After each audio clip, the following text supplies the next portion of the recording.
सभागण, आदरणीय आभा सिन्हा जी, आदरणीय doctor M Tausif जी भी उपस्थित हैं और मैं चाहूंगा कि सीधे अलका लांबा जी आपको संबोधित करें। आप सभी पत्रकार साथियों को मेरा नमस्कार। आज की प्रेस वार्ता शुरू करें उससे पहले झारखंड प्रदेश कांग्रेस कमेटी के अध्यक्ष हमारे आदरणीय राजेश ठाकुर जी और पूरी प्रदेश कांग्रेस से मैं निवेदन करना चाहूँगी। जैसे हम सब जानते हैं, अमरनाथ की यात्रा पर गए श्रद्धालु एक प्राकृतिक आपदा का शिकार हुए और कई हमारे श्रद्धालुओं की वहाँ पर मौत हुई है। ये देश की घटना है। विदेश में भी जापान के पूर्व प्रधानमंत्री, सबसे लंबे कार्यकाल तक प्रधानमंत्री रहने वाले शिंजो आबे जी की कल हत्या कर दी गई, वो भी हमारे बीच में नहीं रहे। देश और विदेश की इन घटनाओं में मृत लोगों की आत्मा की शांति के लिए मैं निवेदन करना चाहूँगी। हम अपनी प्रेस वार्ता को शुरू करें उससे पहले 1 मिनट का मौन और उनकी आत्मा की शांति के लिए हम प्रार्थना करेंगे।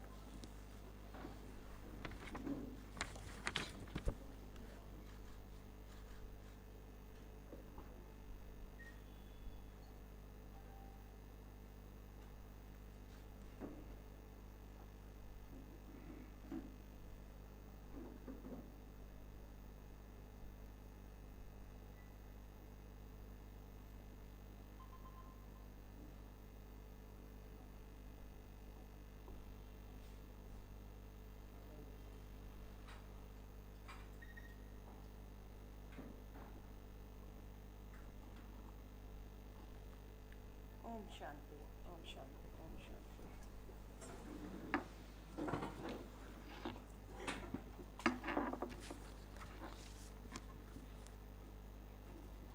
आप सभी पत्रकार साथियों का मैं एक बार फिर से धन्यवाद करती हूँ।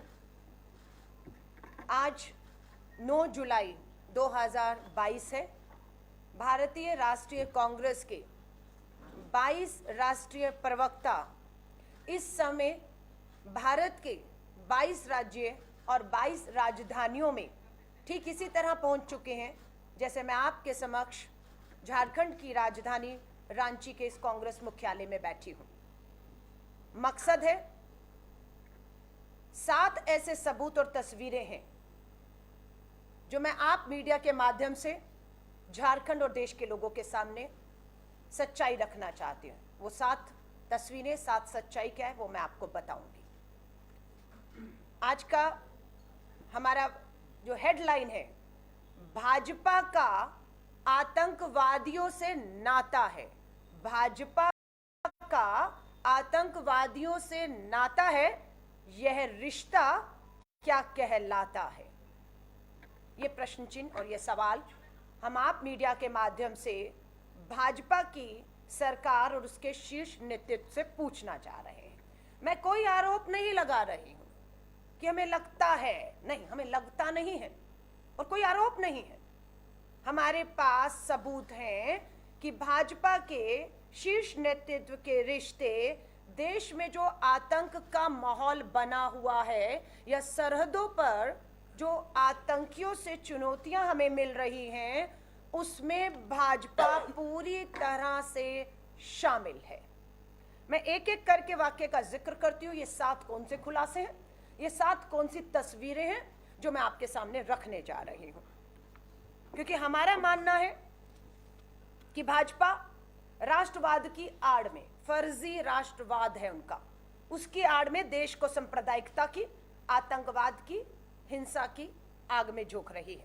पहला उदाहरण मैं शुरू करती हूं। राजस्थान कांग्रेस की सरकार है, अशोक गहलोत सरकार है। उदयपुर में कोई छोटी मोटी घटना नहीं, आतंकी घटना होती है। आतंकी का नाम है मोहम्मद रियाज अंसारी। मोहम्मद रियाज अंसारी भाजपा की राष्ट्रीय प्रवक्ता नुपुर शर्मा, जिसे भाजपा ने बाद में फ्रिंज एलिमेंट बताकर पूरे विश्व से जो दबाव बना, उसके चलते, दबाव के चलते, मर्जी से नहीं, दबाव के चलते अपनी राष्ट्रीय प्रवक्ता नुपुर शर्मा को पार्टी से बाहर करते हैं और उसे फ्रिंज एलिमेंट बताया जाता है। जब वो एक धर्म विशेष के खिलाफ बयान देती हैं तो आग भड़कती है। उसी आग के तहत मोहम्मद रियाज अंसारी उदयपुर में एक टेलर जिनका नाम कन्हैया लाल है, कन्हैया लाल जी की सरेआम दिनदाड़े हत्या कर देता है। क्यों? क्योंकि कन्हैया लाल जी ने नुपुर शर्मा के बयान का, एक धर्म विशेष के खिलाफ दिए गए बयान का समर्थन कर दिया था, इसलिए मोहम्मद रियाज अंसारी अटारी ने उनकी हत्या कर दी। अब बात है ये मोहम्मद रियाज अटारी है कौन? मैं आपको बताना चाहती हूं, ये भाजपा का सक्रिय कार्यकर्ता है और इनके संबंध किसी और से नहीं। जब राजस्थान में भाजपा की सरकार थी, वसुंधरा राजे मुख्यमंत्री थी, तब उस सरकार में गृह मंत्री जो थे, जिनका नाम है गुलाब चंद कटारिया, भाजपा के कद्दावर नेता, राज्य के गृह मंत्री रहे गुलाब चंद कटारिया, इस मोहम्मद रियाज अंसारी के उनके साथ करीबी संबंध रहे। वो भाजपा का कार्यकर्ता भी रहा। वो गुलाब चंद कटारिया भाजपा के नेता के दामाद की फैक्ट्री में काम भी करता है। अब मैं आपको इनकी हकीकत और तस्वीरें दिखा रही हूं। ये आप ऊपर देखिए, ये है कन्हैया लाल का हत्यारा मोहम्मद रियाज अतारी, और भाजपा की सदस्यता ये ले रहा है। ये दूसरी तस्वीर है कन्हैया लाल के, उसी उदयपुर में कन्हैया लाल के उसी हत्यारे की, और ये साथ में है भाजपा के राजस्थान के पूर्व गृह मंत्री गुलाब चंद कटारिया। ये संबंध है। ये तस्वीरें जरूर इनकी सामने आनी चाहिए।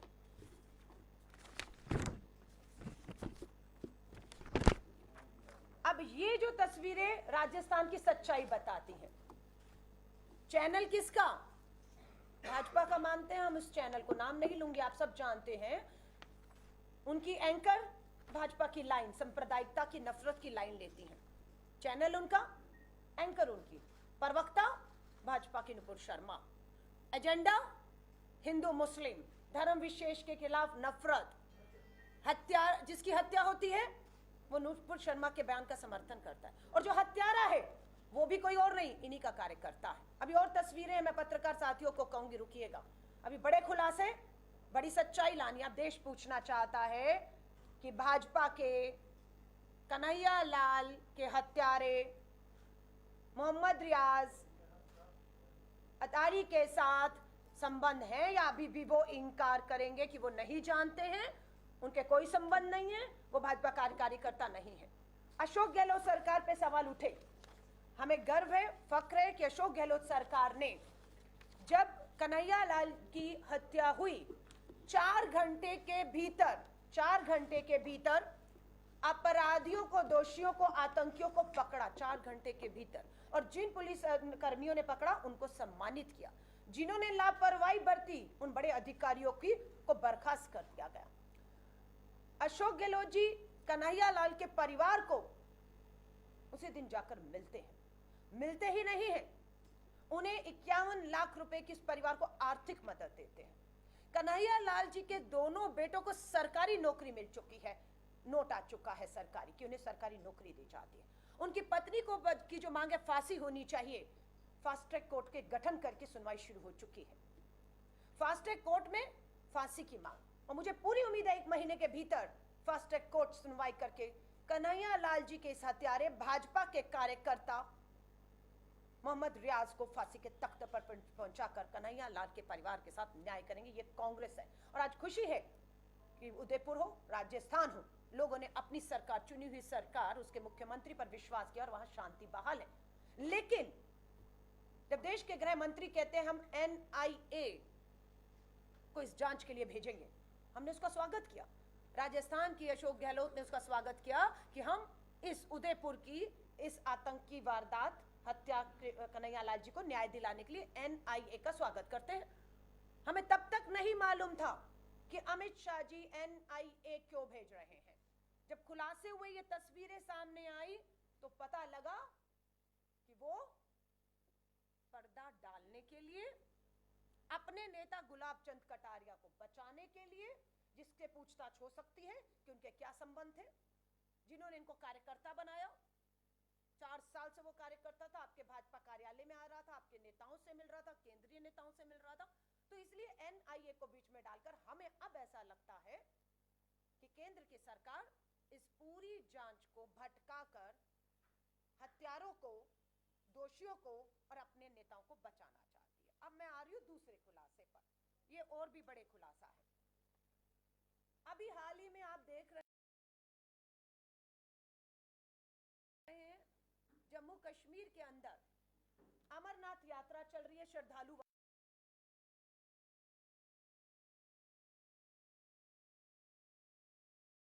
वहां पर पहुंच रहे हैं, जिनको हमने अभी श्रद्धांजलि भी दी।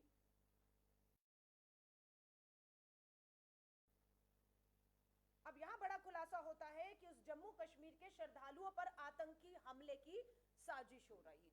हमारी मुस्तैद सेना ने, बहादुर सेना ने बिल्कुल सतर्कता दिखाते हुए एक आतंकी जिसके संबंध लश्कर-ए तैयबा से हैं, उसे पकड़ लिया। उसका नाम है तालिब हुसैन शाह।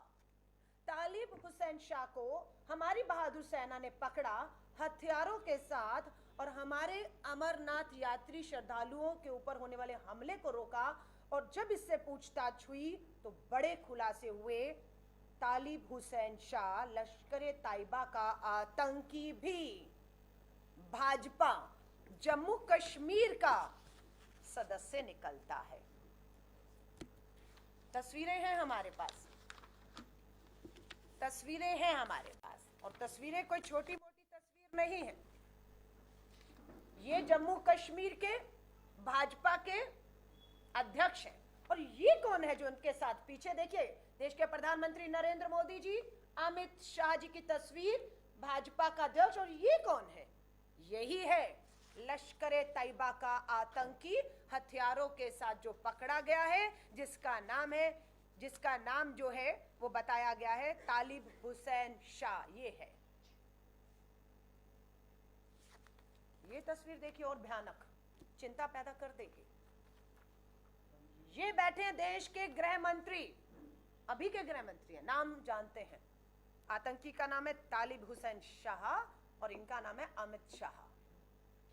बंद कमरे की मीटिंग है, देश के गृह मंत्री मीटिंग ले रहे हैं और पीछे जो शख्स खड़ा है वो लश्कर-ए तैयबा का आतंकी, भाजपा के आईटी सेल का अध्यक्ष पद की जिम्मेदारी थी इसके पास। इसके संबंध देखिए अब कहां तक हैं। ये देश के लिए खतरा है या नहीं, देश की सुरक्षा के साथ ये कितना बड़ा खिलवाड़ है कि वो देश के गृह मंत्री तक पहुंचता है, भाजपा के नेताओं तक पहुंचता है, उसकी केंद्र से लेकर दिल्ली, जम्मू कश्मीर तक पहुंचे। सारी खुफिया जानकारियां भाजपा के नेताओं से मिलकर ये लेकर आतंकियों को दे रहा होगा या नहीं दे रहा होगा, या जिनको ये हथियार, जिन्होंने इस आतंकी को हथियार दिए, क्या उन तक ये जानकारियां पहुंचा रहा था इनसे लेकर या नहीं? ये देश सवाल पूछ रहा है। आपको लगता है कि ये बिल्कुल मामूली सी बात है, कोई बड़ी बात नहीं? देश के गृह मंत्री के पीछे लश्कर-ए तैयबा का आतंकी खड़ा है तो कोई बात नहीं। आप कहते हैं हम नेता हैं, भीड़ में जाते हैं, जनसभा करते हैं, लोग तस्वीर खिंचाते हैं, बिल्कुल ठीक है। मैं भी चुनाव लड़ी, जीती, विधायक रही, बहुत लोग भीड़ में आते हैं, तस्वीर खिंचाते हैं। पर देश के गृह मंत्री के करीब कौन पहुंच रहा है, उसके कार्यालय कौन पहुंच रहा है, उनके दफ्तर कौन पहुंच रहा है, घर, सबकी पूरी जानकारी खुफिया विभाग रखता है, तब उनकी पहुंच यहां तक होती है, यूं ही नहीं होती। वो भाजपा आईटी सेल का है। और ये अभी ये चेहरे हैं जो पकड़े गए हैं। उदयपुर हत्याकांड का मुख्य आरोपी, भाजपा के कनेक्शन मैंने फिर आपको दिखाए हैं। जम्मू कश्मीर में पकड़े गए आतंकी दोनों, ये सेना का जवान खड़ा है, ये वही है भाजपा का आईटी सेल का अध्यक्ष जिसकी तस्वीरें अमित शाह जी के साथ, ये वाली आप देखिए। ये जरूर तस्वीरें आपको मैं कहूंगी, हिम्मत दिखाइएगा। हो सकता है मेरी प्रेस वार्ता के बाद आप पत्रकार साथियों के ऊपर भी दबाव बनाया जाए कि भारतीय राष्ट्रीय कांग्रेस की प्रवक्ता ने दिल्ली से आकर झारखंड में जो खुलासे किए, जो तस्वीरें रखी हैं, उसे आपको दिखाना नहीं है, आपको चलाना नहीं है।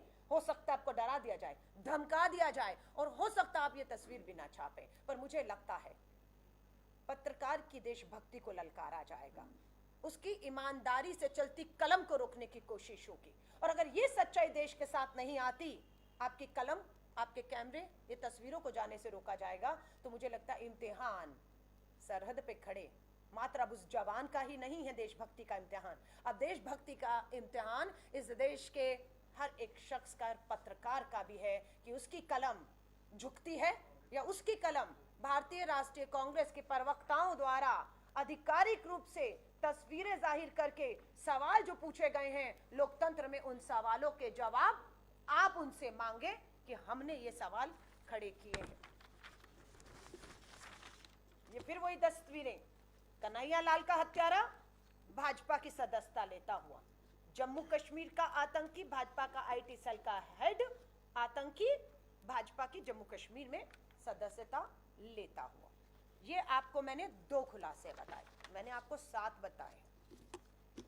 और ये देखिएगा, तालिब शाह आईटी सेल का जम्मू कश्मीर का हेड जो आतंकी पकड़ा गया है, जिसकी अमित शाह जी देश के गृह मंत्री के साथ निजी संबंध और तस्वीरें हैं, वो प्रचार कर रहा है भाजपा के नेताओं का, वो मुबारकबाद दे रहा है Shri Avinash Rai Khanna, BJP national vice president, BJP के राष्ट्रीय वाइस प्रेसिडेंट आते हैं और जम्मू कश्मीर के स्थानीय निकाय चुनावों में जीत पर वो उनके साथ प्रचार करता है और उन्हें बधाई देने का ट्वीट करता है। और भाजपा की सरकार की खुफिया विभाग को पता ही नहीं, ये तो आतंकी है, ये तो हथियार ले रहा है, सूचनाएं जानकारियां बाहर पहुंचा रहा है। अब मैं आती हूं महाराष्ट्र के अमरावती में, ये तीसरी घटना है, यहां पर भी एक खुलासा है। मीडिया रिपोर्ट से पता लगा कि महाराष्ट्र में भी भाजपा की राष्ट्रीय प्रवक्ता फ्रिंज एलिमेंट जो अभी भगोड़ी हैं, भागी हुई हैं, पुलिस के पकड़ में नहीं आ रही हैं, कहां है किसी को नहीं पता है। जिन्होंने इनकी सच्चाई सामने लाने का काम किया वो सारे ईमानदार, सच्चे, देशभक्त पत्रकार पुलिस की गिरफ्त में हैं और जेल भेजे गए, लेकिन जिन्होंने ये देश में आग लगाने की काम की वो अभी तक गिरफ्त से बाहर है। मीडिया में खुलासा होता है कि अमरावती महाराष्ट्र में भी केमिस्ट उमेश कोले की हत्या कर दी जाती है। महाराष्ट्र में खबर सामने क्यों नहीं आई? क्योंकि उस समय सत्ता को गिराने का एक षड्यंत्र खेल चल रहा था, इसलिए प्राथमिकता पर उमेश कोले की हत्या नहीं थी, प्राथमिकता पे सरकार बनाना था और एक लोकतांत्रिक सरकार को गिराना था। जब काम हो गया तो अब बोला कि चलिए अब महाराष्ट्र के अमरावती में केमिस्ट उमेश कोले की हत्या को भी अब राजनीतिक सांप्रदायिक रंग देकर धार्मिक उन्माद करते हैं। और इसमें सबसे पहले आगे दिखी निर्दलीय सांसद नवनीत राणा और उनके पति रवि राणा, जिनको अभी धार्मिक धर्म को राजनीतिक हथकंडा बनाकर देश में जो धार्मिक उन्माद करना चाहती थी पति पत्नी की जोड़ी, उन्हें जेल भेजा गया। बाहर आते ही उन्होंने इस मामले को उठाया कि अमरावती में उमेश कोले की हत्या जिसने की है उसका नाम है इरफान खान। जब पता लगा ये इरफान खान ने हत्या की है, हमने मांग की कि महाराष्ट्र में भाजपा की अब सरकार है शिवसेना के साथ, जो दल अलग हुआ है, हम मांग करते हैं उदयपुर राजस्थान की तर्ज पर इन्हें भी फास्ट ट्रैक कोर्ट में केस चलाकर फांसी के तख्ते पर पहुंचाया जाए।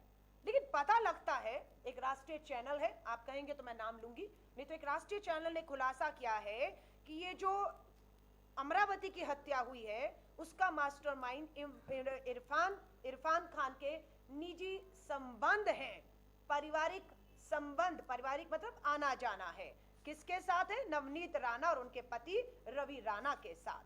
राणा दंपति का बीजेपी से नाता है, किसी से छिपा नहीं है। और इरफान खान की तस्वीरें पोस्टर उस राष्ट्रीय चैनल ने जारी की हैं कि ये इरफान खान जो हत्यारा है, आतंकी है उमेश कोले की हत्या का, इसने इस राणा दंपति के लिए चुनावों में पूरी तरह प्रचार और प्रसार भी किया है, वो उनका समर्थक था। लेकिन इसको किसने भड़का दिया कि नुपुर शर्मा बयान देगी, तुम्हें भड़कना है, तुम्हें गर्दन काटनी है और जिसकी गर्दन कटेगी उस पर हम राजनीति पति पत्नी करेंगे, क्योंकि भाजपा ये चाहती है देश में माहौल बनाना जिसमें ये दोनों दंपति मदद कर रहे थे। अब आ जाइए तीसरी के बाद चौथा खुलासा। वर्ष 2020 में याद करिएगा जम्मू कश्मीर में आतंकियों को हथियार मुहैया कराए गए थे। ये खुलासा किसने किया? हमारी भारतीय बहादुर सेना ने 2020 में जम्मू कश्मीर में भारी तादाद में आतंकियों से हथियार बरामद किए। और जब पूछताछ हुई तो सेना ने बताया कि भाजपा के ही पूर्व नेता, सुनिएगा मैं नहीं कह रही, खुलासा हुआ, सेना ने पकड़े हथियार और पकड़े के पूछताछ में बताता कि भाजपा के पूर्व नेता एवं सरपंच, नाम है ताहिर अहमद मीर, को गिरफ्तार किया गया। आप समझ रहे हैं कौन गिरफ्तार होता है? जम्मू कश्मीर में भाजपा का सरपंच ताहिर अहमद मीर को गिरफ्तार किया गया। और ताहिर अहमद मीर, भाजपा का जो सरपंच जीतता है, उसके सेना ने जांच में पाया हिजबुल कमांडर नावेद बाबू के साथ संबंध है और ये उस हिजबुल कमांडर नावेद बाबू को हथियार पहुंचा रहा था, जो आतंकियों की मदद करने वाले। और वो किसको पहुंचा रहा था? याद है पुलवामा 2019 में, पुलवामा में हमारे 40 बहादुर जवानों को आरडीएक्स लाकर उड़ा दिया जाता है। और जांच की बात जब आती है तो वहां के तब के डीएसपी देवेंद्र सिंह को सेना दोषी पाती है। देवेंद्र सिंह को पकड़ा जाता है तारिक अहमद मीर के साथ, जो भाजपा का सरपंच है। और खुलासा होता है कि तारिक अहमद मीर और डीएसपी देवेंद्र सिंह ने ही मिलकर हिजबुल के कमांडर नवेद बाबू को हथियार पहुंचाए और उसी ने पुलवामा की इस घटना को अंजाम दिया है। ये खुलासा मैं नहीं कर रही हूं, किसने किया? एनआईए ने जब 2020 में खुलासा किया, डीएसपी देवेंद्र सिंह को दोषी पाया, उसके साथ भाजपा के ताहिर मीर को दोषी पाया, तो एनआईए की रिपोर्ट में इनको दोषी पाया गया, तारिक अहमद मीर को और देवेंद्र सिंह को संयोग दोनों करने पर। बाद में क्या होता है? जांच होती है? नहीं होती है। 40 जवान शहीद हो गए, उनका बदला लिया जाता है? नहीं लिया जाता है। क्या हुआ देवेंद्र सिंह यादव का, देवेंद्र सिंह का, डीएसपी का? क्या हुआ तारिक अहमद मीर का? रिहा कर दिया गया, बाइज्जत रिहा। क्यों? क्योंकि कहा देश की सुरक्षा को खतरा है। ये जांच अगर आगे बढ़ी पुलवामा में कि तो देश की सुरक्षा को खतरा हो जाएगा, इसलिए देश हित में, कभी सुना है देश हित में आतंकियों के खिलाफ शुरू की गई जांच को बंद कर दिया जाता है और देश सवाल नहीं करता, भूल जाता है देश। इसलिए वो सवाल दोबारा हम आपके सामने लेकर आए। आइएगा, अब मैं आपको लेकर चलती हूँ 5वें खुलासे पर। मैं आपको ले जा रही हूं अब मध्य प्रदेश में। लोगों की याददाश्त कम है, भूल जाते हैं, देश बड़ा है, चुनौतियां बड़ी हैं, बहुत से हमारे पास जो है समस्याएं आती हैं। एक सेकेंड, इसमें नहीं, मैं एक सेकेंड दीजिएगा, वो भी तस्वीर आपके सामने। हाँ, ये आ गई। अब ये 5वां खुलासा मध्य प्रदेश का 2017 में, पता नहीं आपकी जानकारी में आया या दबा दिया गया मामला। 2017 में मध्य प्रदेश की एटीएस की टीम ने, एंटी टेररिस्ट जो टीम रहती है, अवैध टेलीफोन एक्सचेंज का पर्दाफाश किया था कि एक पूरा अवैध तरीके से टेलीफोन एक्सचेंज चल रहा है और आईएसआई के 11 संदिग्धों को गिरफ्तार कर लिया गया था। उस पूरे टेलीफोन एक्सचेंज, हमारी जो खुफिया जानकारी है, बातचीत है, उस सारी खुफिया जांच, बातचीत, सुरक्षा की चीजों को इस टेलीफोन एक्सचेंज जो भाजपा शासित राज्य मध्य प्रदेश में चल रहा था और 11 लोगों को गिरफ्तार किया जाता है, उसके संबंध पाकिस्तान से सीधे जोड़े जाते हैं। उसको चलाने का काम भी ये शख्स है, इसका नाम है ध्रुव सक्सेना। ध्रुव सक्सेना भी भाजपा आईटी सेल का अध्यक्ष था। मध्य प्रदेश में सरकार, शिवराज सिंह चौहान मध्य प्रदेश के मुख्यमंत्री के साथ सीधे संबंध, आना जाना, जानकारी लेना देना, सब ये करते थे। उनकी खबरों को चलाने का काम ये ध्रुव सक्सेना करते थे। इनका भी अरेस्ट हुआ। कब? 2017, 18, 19, 20, 21, 22, 5 साल हो गए। जीरो टॉलरेंस आतंकवाद, देश के गद्दार। फांसी होनी चाहिए थी या नहीं? मामला ही कहां है ठंडे बस्ते में। 2017 से 2022 आ गया, नहीं मालूम है इसका। सवाल पूछ रहे हैं, आपके माध्यम से पूछ रहे हैं, जनता के बीच ले जाएंगे। लोकतंत्र की हत्या नहीं होने देंगे, देश की सुरक्षा से कोई खिलवाड़ नहीं होने देंगे। आ जाइएगा, 7 में से 5 बता दिए। छठा खुलासा, 2019 2017 की ये मध्य प्रदेश की घटना है और उसके 2 साल बाद फिर, क्योंकि पहले में जब कुछ नहीं होता हौसले बुलंद होते हैं अपराधियों के, देश के गद्दारों के, देश को धोखा देके कमजोर करने वालों के। 2019 में मध्य प्रदेश में ही टेरर फंडिंग, यानी कि जो आतंकी वारदात को देश में अंजाम देते हैं उनको फंड किया जाता है, हथियार दिए जाते हैं, पैसा दिया जाता है। टेरर फंडिंग के आरोप में एक शख्स गिरफ्तार होता है। वो शख्स कौन निकलता है? उसका नाम है बलराम सिंह। कौन है बलराम सिंह? जो टेरर को फंड कर रहा है, क्योंकि सरकार है उसकी, पैसा उसके पास है और वो पैसा फंडिंग टेरर को हो रही है। नाम है बलराम सिंह। जांच में पता लगता है बलराम सिंह कोई और नहीं, भाजपा के ही एक विंग बजरंग दल का नेता है। बजरंग दल का नेता निकलता है ये भी, जो टेरर फंडिंग कर रहा था और पैसा सरकार है, हम तो कह रहे हैं सरकार दे रही थी उसको, बजरंग दल के नेता को, तभी वो आतंकियों को आतंकी वारदात के लिए देश में दे रहा था। 7वीं घटना, 7वां खुलासा, बेनकाब कर रहे हैं एक के बाद एक भाजपा को, क्योंकि हमारा ये सवाल आज है, भाजपा का आतंकवादियों से नाता है? ये जो मैंने सबूत दिए, अभी भी आप इनकार करेंगे? नहीं नहीं, कोई लेन देन नहीं, कोई नाता नहीं है, कोई जांच नहीं, कोई सबूत नहीं है। भाजपा का आतंकवादियों से नाता है, ये रिश्ता क्या कहलाता है? आइए असम ले चलती हूं अब आपको। भाजपा शासित राज्य है। वर्ष 2017 में असम के भाजपा नेता, असम के भाजपा नेता नाम क्या है? निरंजन होजाई। निरंजन होजाई को NIA की विशेष अदालत में पेश किया जाता है। उन पे भी आरोप था कि ये आतंकियों को आर्थिक मदद दे रहे हैं, फंडिंग कर रहे हैं, आरोप था। आरोप ही नहीं, फास्ट ट्रैक में मामला चला। उस समय के जज कह सकते हैं किसी तरह के दबाव में नहीं आए, मामले की गंभीरता को समझा। सत्ता में बैठे हुए दल का नेता टेरर फंडिंग करता है, सबूत आते हैं।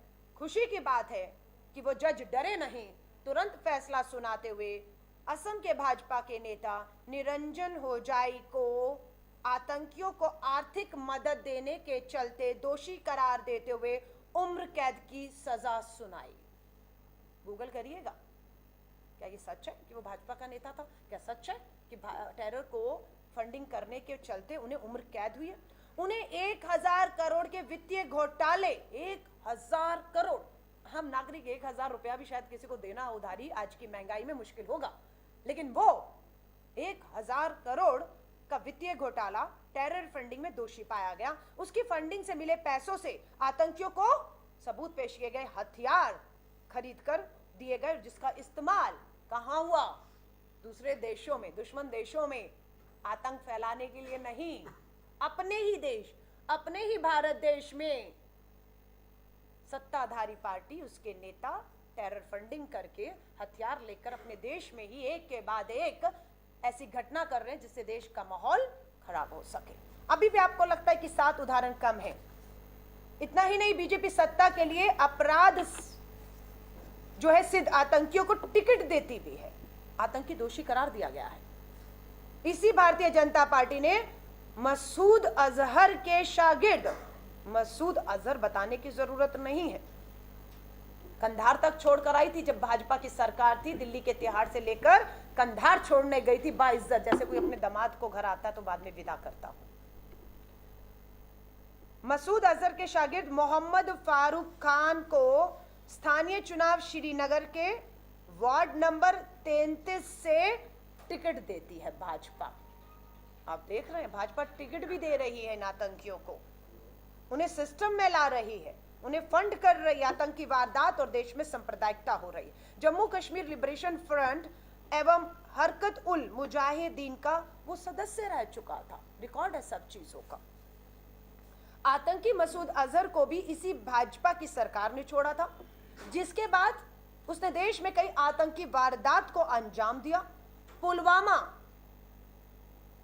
पठानकोट का एयरबेस, सेना का एयरबेस पठानकोट, परिंदे पर नहीं मार सकता, परिंदा, वहां पर हमला होता है। जांच कौन करती है? प्रधानमंत्री जी अपनी जांच एजेंसियों से, भारतीय जांच एजेंसियों से जांच नहीं कराते, पाकिस्तान की आईएसआई को बुलाते हैं, पठानकोट एयरबेस में जांच करवाते हैं और पाकिस्तान खुद को क्लीन चिट देता है और वापस लौट जाता है। क्या था ये? तमाशा है? क्या है देश की सुरक्षा के साथ या हमारे शहीद जवानों के साथ इससे बड़ा धोखा और गद्दारी क्या होगी कि आप ये करते हैं? और पुलवामा में 300 किलो आरडीएक्स कब, कैसे, कहां पहुंचा, जांच को ठंडे बस्ते में डालकर सभी दोषियों को बचा दिया गया। और हमारे वो परिवार जिनके परिवारों से जवान मां भारती की सेवा के लिए गए थे, शहीद हो गए, आज भी मुझे लगता है उनकी आत्माएं न्याय मांग रही होंगी, देश के साथ गद्दारी करने वालों को लिए सजा मांग रही होंगी। और यही मांग आज अपील भारतीय राष्ट्रीय कांग्रेस के हम 22 प्रवक्ता देश के 22 राजधानियों में यही मांग कर रहे हैं। अपील करते कि भाजपा के खोखले राष्ट्रवाद को पहचानिए। हमने बेनकाब किया, अब आपकी मदद चाहिए कि देश के लोगों तक सच्चाई पहुंचे। झूठ है तो हम खुलकर कहते हैं। देश के गृह मंत्री, आप पे आरोप लगा है, आपकी तस्वीरें आतंकी के साथ मिली हैं जो अमरनाथ यात्रियों पर हमला करने चाह रहे थे। अगर ये आरोप झूठे हैं, तस्वीरें झूठी हैं, अलका लांबा कांग्रेस की राष्ट्रीय प्रवक्ता, देश के गृह मंत्री जी चुनौती देते हैं। 22 राज्यों में 22 भारतीय राष्ट्रीय कांग्रेस के प्रवक्ता इस समय प्रेस वार्ता करके आपको बेनकाब कर रहे हैं। अगर आपको लगता है हम झूठ बोल रहे हैं, गिरफ्तार करिए हमें, गिरफ्तार करिए हमें। 22 के राज्यों में अपनी पुलिस भेजिए। और बहुत से राज्य ऐसे हैं, गुजरात, मध्य प्रदेश, बहुत से राज्य मैं कहूंगी, उत्तराखंड, गोवा, जहां पर आपकी सरकारें हैं। अगर ये आरोप, ये तस्वीरें झूठी हैं, हम देश को गुमराह कर रहे हैं, हमें गिरफ्तार करिए, हम जेल जाने को तैयार हैं। और अगर आपके पास आज तक, क्योंकि प्रधानमंत्री मोदी जी भी ने अभी तक अपनी देश में हो रही हिंसा, सांप्रदायिक हिंसा पर अपनी जुबान नहीं खोली है।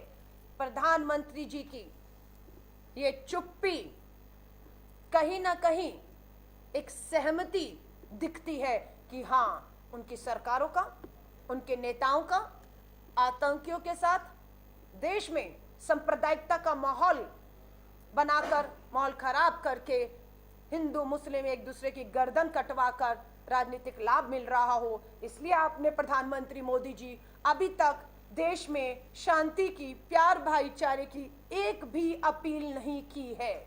तो हमें लगता है कि कहीं ना कहीं ये जो देश में आग लगी है, उस आग में एक तीली माचिस की जलाकर आप भी फेंक रहे हैं। वो माचिस की तीली आपकी चुप्पी है, आपको बोलना होगा। देश के गृह मंत्री को मीडिया के सामने आकर जो गंभीर आरोप, जो गंभीर सवाल भारतीय राष्ट्रीय कांग्रेस ने आज उठाए हैं, उन पे जवाब देना होगा।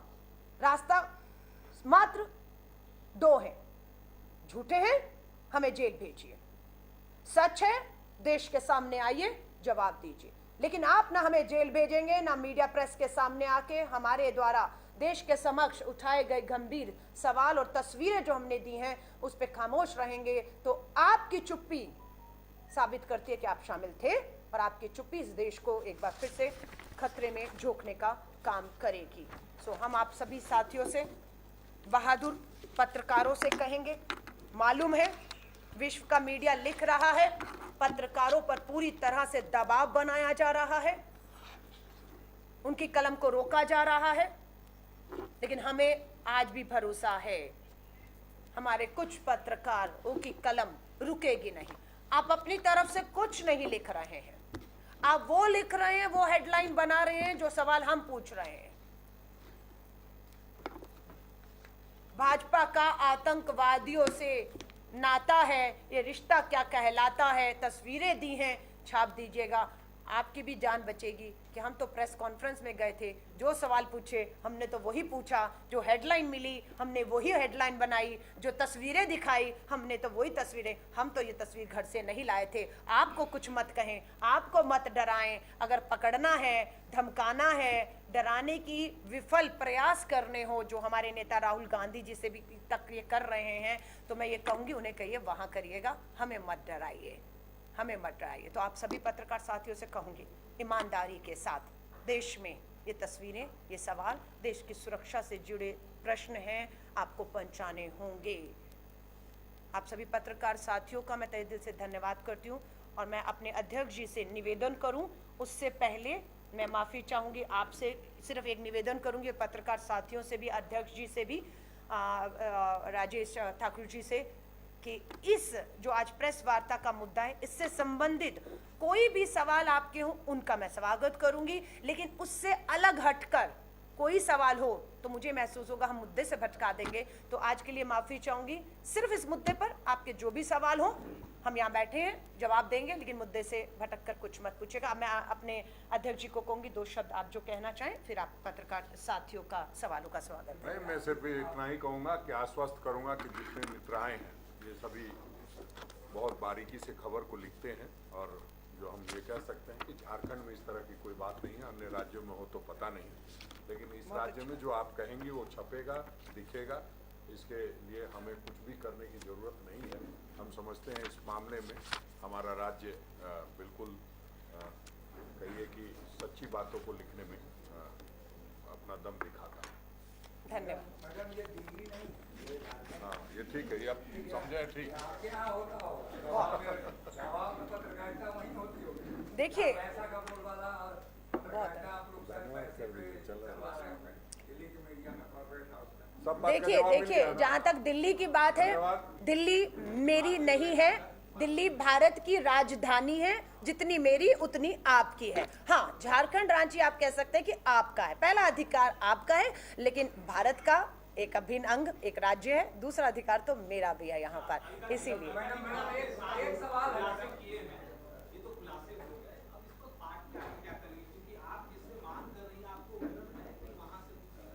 कोई उम्मीद नहीं है। बहुत अच्छा, पार्टी ने पहला कदम उठाया। दिल्ली के अंदर हमारे राष्ट्रीय जो नेता, उन्होंने प्रेस वार्ता की। जब पता लगा देश के अखबारों ने जो सच्चाई, जो तस्वीरें, जो सवाल देश की सुरक्षा से जुड़े हुए हैं कि भाजपा के नेताओं के आतंकियों से संबंध है, उसे नीचे तक नहीं जाने दिया, सत्ता और ताकत के दम पर रोक दिया। तब पहला प्रयास आपने कहा, कांग्रेस ने क्या किया, अपने 22 राष्ट्रीय प्रवक्ताओं को देश की 22 राजधानियों में आपके समक्ष भेजा है, पहला कदम। दूसरा कदम लोकतंत्र का रास्ता है। संसद सत्र शुरू हो रहा है 18 जुलाई से। कांग्रेस पार्टी के सभी शीर्ष नेतृत्व राज्यसभा, लोकसभा में इन तस्वीरों के साथ देश की सरकार, देश के प्रधानमंत्री, गृह मंत्री को घेर कर सवालों के जवाब उस लोकतंत्र के सर्वोच्च जो हमारा मंदिर कहा जाता है उस पर उठाएंगे। तीसरा, हमें अगर आंदोलित होना होगा सड़कों पर लोकतांत्रिक तरीकों से, बिना हिंसा के अहिंसक तरीकों से, गांधीवादी तरीकों से, हमें सत्याग्रह करके भी देश की सुरक्षा के साथ इस हो रहे खिलवाड़ को रोकना होगा। तो हम लोकतांत्रिक तरीकों को भी, हमारा पूरा भारतीय राष्ट्रीय कांग्रेस का संगठन श्री राहुल गांधी जी के नेतृत्व में और सोनिया गांधी जी के मार्गदर्शन में आगे बढ़ेगा। मैडम